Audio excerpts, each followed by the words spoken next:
Selamat pagi, perkenalkan nama saya Riki Yukeni, NIM ABB 117015, jurusan Pendidikan Ilmu Pengetahuan Sosial, Prodi Pendidikan Ekonomi, kelas A, mata kuliah Teori Ekonomi Makro 2, dosen pembimbing Windy Utami Putri MPD. Baiklah, di sini saya anggota kelompok 4 akan memaparkan materi tentang ekspektasi, di mana ekspektasi ini adalah harapan besar yang dibebankan terhadap sesuatu yang dianggap akan memberikan dampak yang baik atau lebih baik. Kata ekspektasi diadaptasi dari bahasa Inggris yaitu expectation, di mana kata dasarnya ialah expect yang artinya mengharapkan, menduga, dan menyangka, sehingga ekspektasi ialah keyakinan kuat bahwa sesuatu akan terjadi atau menjadi masalah di masa yang akan datang. Menurut Sutisna, ekspektasi ialah suatu kepercayaan atau keyakinan individual sebelumnya tentang berbagai hal yang seharusnya terjadi pada situasi tertentu. Dan pada dasarnya ekspektasi ialah harapan atau sesuatu yang diinginkan terjadi. Namun, tidak semua ekspektasi atau harapan dapat menjadi kenyataan meskipun sudah diupayakan semaksimal mungkin. Jadi ekspektasi ekonomi ialah suatu harapan maupun prediksi mengenai perkembangan perekonomian pada periode waktu yang akan datang. Ekspektasi ekonomi tersebut dapat meliputi berbagai hal seperti inflasi, jumlah pengangguran, pertumbuhan, produktivitas, dan neraca perdagangan. Baiklah, mungkin itu yang bisa saya sampaikan tentang ekspektasi tadi. Semoga dapat dipahami. Terima kasih, selamat pagi. Baiklah, sekarang saya akan melanjutkan membahas materi tentang konsumsi.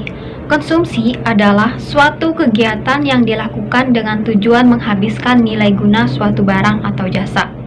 Di samping menghabiskan nilai guna suatu barang atau jasa, tindakan ini juga digunakan untuk memenuhi kebutuhan baik secara individu maupun bersama. Selain itu, orang yang melakukan kegiatan konsumsi disebut sebagai konsumen. Siapapun bisa menjadi pelaku konsumen, seperti rumah tangga dalam sebuah keluarga, pemerintah, serta perusahaan. Tujuan dalam melakukan konsumsi adalah sebagai berikut. Yang pertama, memanfaatkan nilai guna barang yang terbagi menjadi dua, yaitu barang sekaligus dan barang bertahap. Barang sekaligus adalah barang yang nilai gunanya habis dalam sekaligus, misalnya makan dan minuman. Sedangkan barang secara bertahap yaitu nilai gunanya akan berkurang secara bertahap, misalnya penggunaan meja, mobil, motor, dan lainnya. Ciri-ciri konsumsi terbagi menjadi beberapa, yaitu yang pertama, kegiatan dilakukan secara langsung untuk memenuhi kebutuhan dan kepuasan hidup manusia. Yang kedua, produk yang dikonsumsi memiliki nilai manfaat bagi manusia. Yang ketiga, produk barang dan jasa yang digunakan dapat berkurang atau habis. Yang keempat, produk yang dikonsumsi merupakan barang ekonomi yang didapat dengan melakukan pembelian. Faktor-faktor yang mempengaruhi kegiatan konsumsi adalah sebagai berikut. Yang pertama, faktor-faktor ekonomi. Yang terdapat dalam faktor ekonomi yaitu pendapatan rumah tangga. Yang kedua, kekayaan rumah tangga. Yang ketiga, tingkat bunga. Yang keempat, perkiraan tentang masa depan. Yang kedua, faktor-faktor non-ekonomi. Yang pertama, distribusi pendapatan nasional. Yang kedua, banyaknya kekayaan masyarakat dalam bentuk alat-alat liquid. Yang ketiga, banyaknya barang-barang konsumsi tahan lama dalam masyarakat. Yang keempat, mengurangi pengeluaran konsumsi masyarakat. Yang kelima, menambah pengeluaran untuk konsumsi.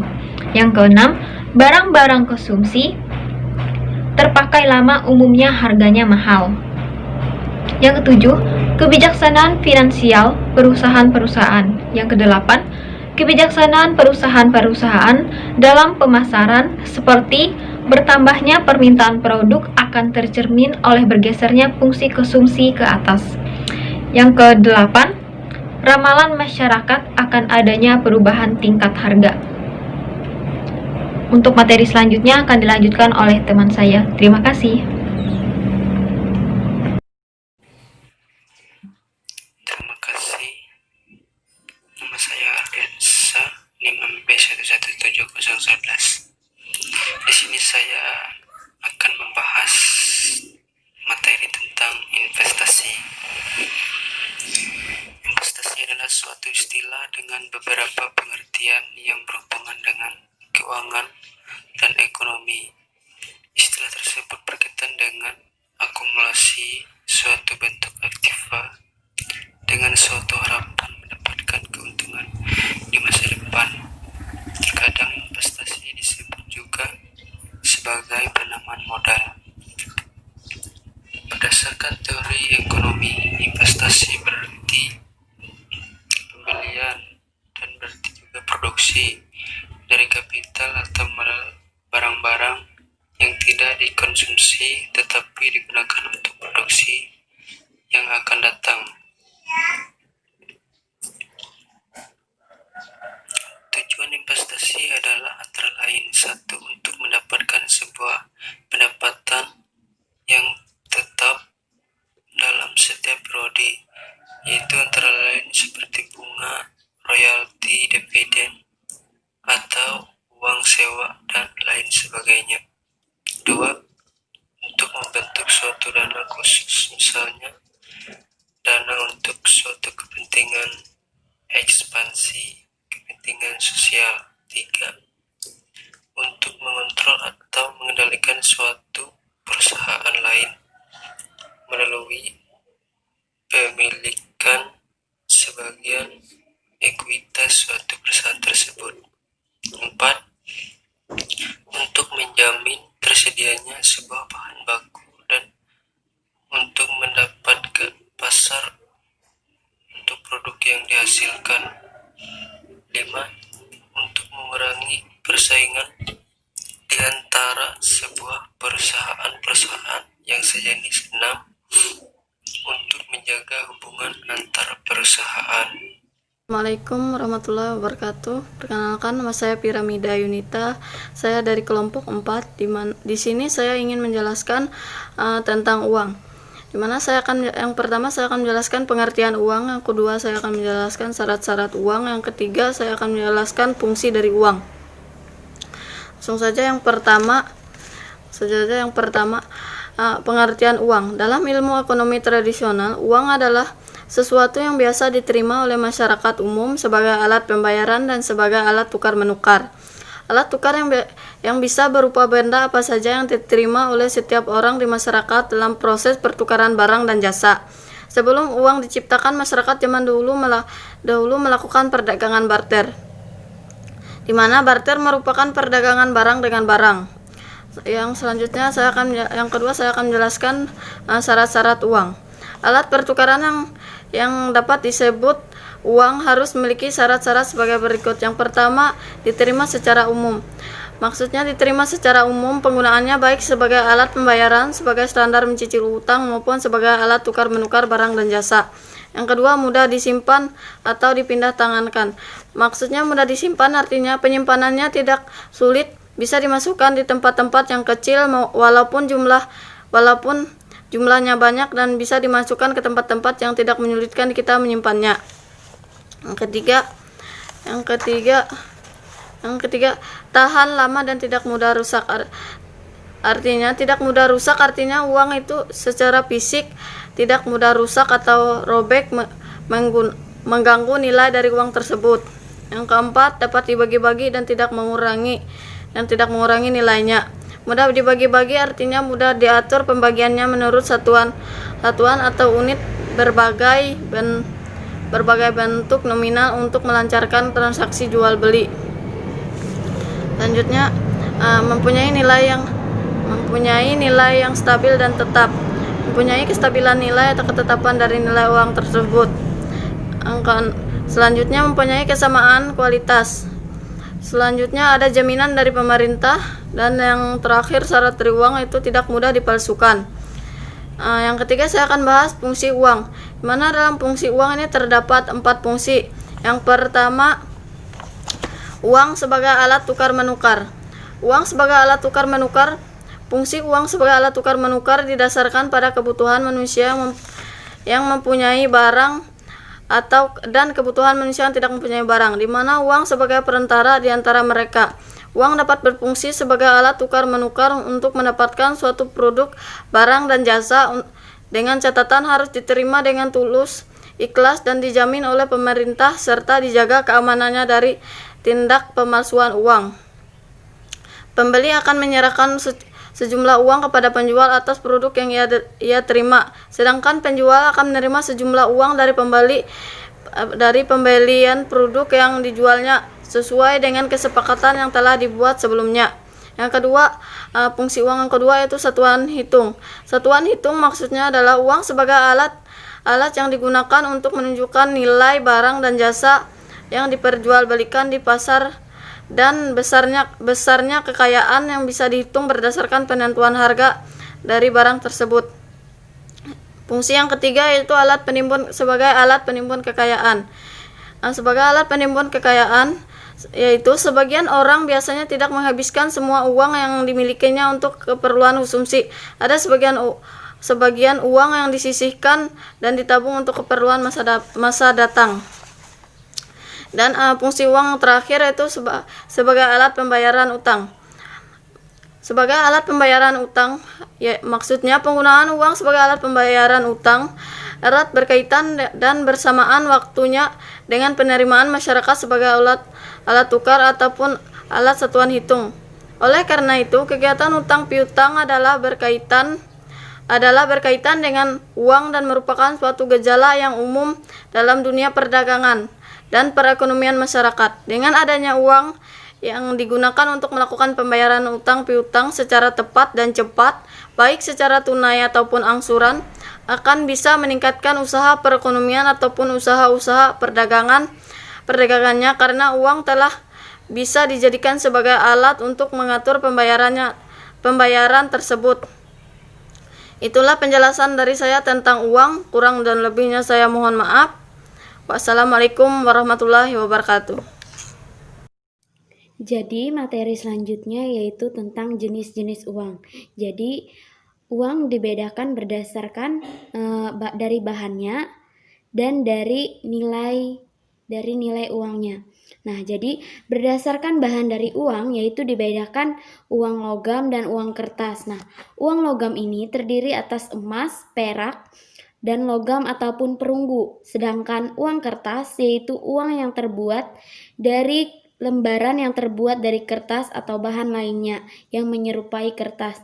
Nah, sedangkan berdasarkan nilai uang dibedakan menjadi yang pertama yaitu uang yang bernilai penuh dan uang yang bertanda atau token money. Nah, jadi uang yang bernilai penuh ini adalah nilai uang yang dikatakan penuh apabila nilai yang tertera di atas uang tersebut sama nilainya dengan bahan yang digunakan. Nah, dengan kata lain, nilai nominal yang tercantum sama dengan nilai intrinsik yang terkandung dalam uang tersebut. Nah, jika uang itu terbuat dari emas, maka nilai uang itu sama dengan nilai emas yang dikandungnya. Nah, yang kedua adalah nilai yang bertanda atau token money. Nah, jadi uang yang bertanda ini adalah apabila nilai yang tertera di atas uang lebih tinggi dari nilai bahan yang digunakan untuk membuat uang. Untuk membuat uang dengan kata lain yaitu nilai nominal lebih besar dari nilai intrinsik yang contohnya itu yaitu membuat uang misalnya 1.000, pemerintah mengeluarkan 750. Nah, seperti itu. Terima kasih. Selamat pagi, perkenalkan nama saya Yuli Citra, NIM ABB 117025, Prodi Pendidikan Ekonomi, kelas A, jurusan Pendidikan IPS, mata kuliah Teori Makro 2. Baik, Langsung saja membahas tentang kredit. Kredit dapat berupa uang atau tagihan yang nilainya diukur dengan uang. Kemudian adanya kesepakatan antara bank sebagai kreditur dan nasabah, penerima kredit sebagai debitur dengan perjanjian yang telah dibuat. Dalam perjanjian kredit tercakup hak dan kewajiban masing-masing pihak, termasuk jangka waktu serta bunga yang ditetapkan bersama. Demikian pula dengan masalah sanksi apabila debitur ingkar janji terhadap perjanjian yang telah dibuat. Yang pertama, unsur pemberian kredit. Pemberian kredit oleh perbankan mengandung beberapa unsur, yaitu yang pertama, kepercayaan, keyakinan pemberi kredit bahwa kredit yang diberikan atau baik berupa uang, barang, atau jasa akan benar-benar diterima kembali di masa yang akan datang sesuai dengan datang jangka waktu kredit. Kedua, kesepakatan, yaitu kesepakatan antara pemberi kredit dengan penerima kredit yang dituangkan dalam suatu perjanjian di mana masing-masing pihak menandatangani hak dan kewajibannya masing-masing. Ketiga, jangka waktu. Masa pengembalian kredit yang telah disepakati bersama. Jangka waktu tersebut dapat berupa jangka waktu yang pendek, menengah, ataupun jangka panjang. Kelima, risiko. Adanya suatu tenggang waktu pengembalian akan menyebabkan suatu risiko tidak tertagihnya atau macet pemberian kredit. Kelima, balas jasa. Keuntungan atas pemberian suatu kredit atau pembiayaan yang dikenal sebagai bunga untuk bank konvensional atau bagi hasil untuk bank syariah. Kedua, tujuan dan fungsi kredit. Dalam prakteknya, tujuan penyaluran kredit antara lain adalah yang pertama, mencari keuntungan. Kedua, membantu usaha nasabah. Ketiga, membantu pemerintah. Selain memiliki tujuan kredit, juga mempunyai fungsi yang sangat luas, yaitu yang pertama, untuk meningkatkan daya guna uang. Kedua, untuk meningkatkan peredaran dan lalu lintas uang. Ketiga, untuk meningkatkan daya guna uang. Keempat, meningkatkan peredaran uang. Ketiga, jenis-jenis kredit. Yang pertama, segi kegunaan. Kedua, segi tujuan kredit. Yang ketiga, segi jangka waktu. Keempat, segi jaminan. Kelima, segi penerikan. Keenam, segi sifat pelunasan. Baik, itu saja yang saya dapat jelaskan. Terima kasih. Pagi, sejahtera untuk kita semua. Perkenalkan, nama saya Aditya Pangestu dari kelompok 4, ingin memaparkan tentang materi bank sentral bagian F. Di sini bank sentral adalah lembaga yang dimiliki oleh pihak swasta dan dalam suatu pemerintahan negara yang memiliki tanggung jawab dan atas stabilitas nilai mata uang, stabilitas sektor perbankan, menjaga tingkat inflasi dan seluruh sistem keuangan dalam suatu negara. Peran bank sentral di Indonesia sendiri diserahkan pada Bank Indonesia, sehingga Bank Indonesia memiliki kewenangan penuh yang independen atas peraturan dan pengawasan berbagai kegiatan lembaga keuangan dan bank di Indonesia. Dalam proses perjalanannya tercatat ada 3 bank yang pernah menjadi bank sentral di negara ini, yaitu DJPSC Bank, Bank Nasional Indonesia, BNI, dan BII. Ketiganya memiliki peranan yang penting dalam hal menjaga tingkat stabilitas mata uang pada era penjajahan, kemerdekaan hingga saat ini. BI memiliki tugas dan peran yang sama dengan Bank DJPSC Bank, yaitu berperan sebagai lembaga perbankan, mengatur moneter, dan mengatur sistem pembayaran di Indonesia. Selanjutnya, tugas dan juga fungsi BI ini mulai berkurang pada tahun 1968. Hal ini ditandai dengan adanya Undang-Undang Bank Sentral di tahun 1968 yang berisi bahwa BI tidak lagi menjalankan perannya sebagai bank komersial, namun tugas menjadi agen pembangunan dalam usaha meningkatkan kesejahteraan hidup masyarakat. Namun di tahun 1999, BI memiliki perannya kembali sebagai bank sentral dengan diterbitkannya Undang-Undang Nomor 23 Tahun 1999. Dengan diterbitkannya undang-undang tersebut, maka peran BI dalam menjaga dan memelihara stabilitas nilai rupiah kembali dipegang. Selanjutnya, peran BI bertambah dalam upaya memperkuat pemerintah Indonesia dengan diterbitkannya amandemen tahun 2004. Dalam proses menjalankan perannya ini, BI memiliki 3 tugas, yaitu menetapkan serta menjalankan kebijakan moneter di Indonesia, menjaga kelancaran sistem pembayaran di Indonesia, serta menjaga tingkat kestabilan sistem keuangan di Indonesia. Berdasarkan pengertian bank sentral tersebut, berikut ini adalah penjelasan tugas bank sentral. Berdasarkan pengertian bank sentral tersebut, yang pertama, menetapkan dan melaksanakan kebijakan moneter. Yang saya jelaskan dari isinya, menetapkan kewajiban moneter harus dilakukan guna mengendalikan peredaran jumlah mata uang yang ada di masyarakat, sehingga seluruh harga produk barang dan jasa bisa dikendalikan. Kebijakan moneter tersebut harus dilakukan guna mendorong pertumbuhan ekonomi nasional. Untuk itu, pihak BI harus bisa bekerjasama dengan pihak pemerintah sehingga seluruh kebijakan yang diterapkan bisa sesuai dengan kebijakan fiskal dan beberapa kebijakan ekonomi lainnya.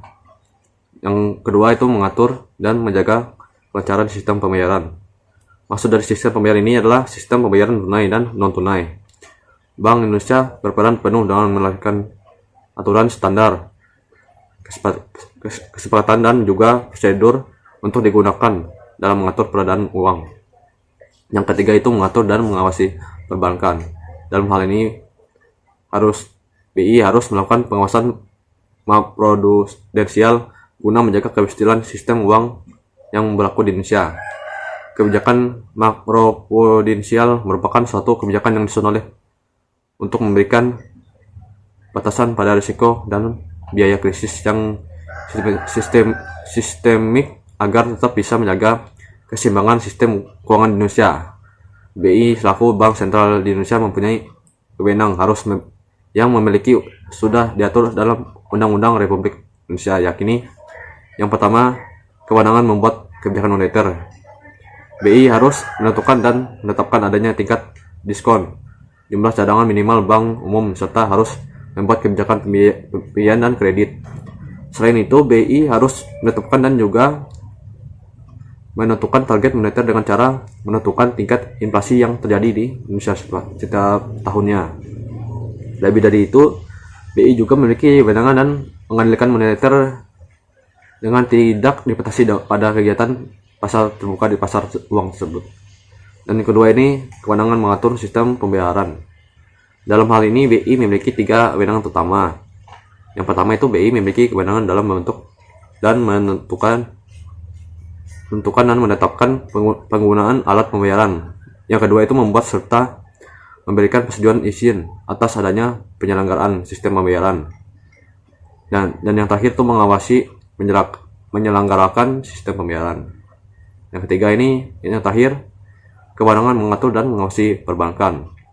BI selaku Bank Sentral memiliki 4 wewenang utama. Yang pertama itu membuat dan juga menetapkan kebijakan terkait pelaksanaan perbankan yang sudah berlaku di Indonesia ya.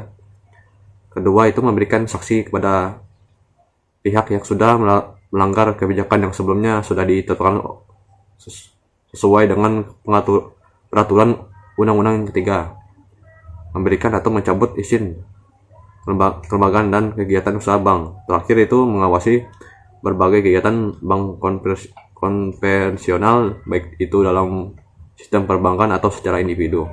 Baik, itu saja yang bisa saya sampaikan di materi tentang bank sentral ini. Terima kasih.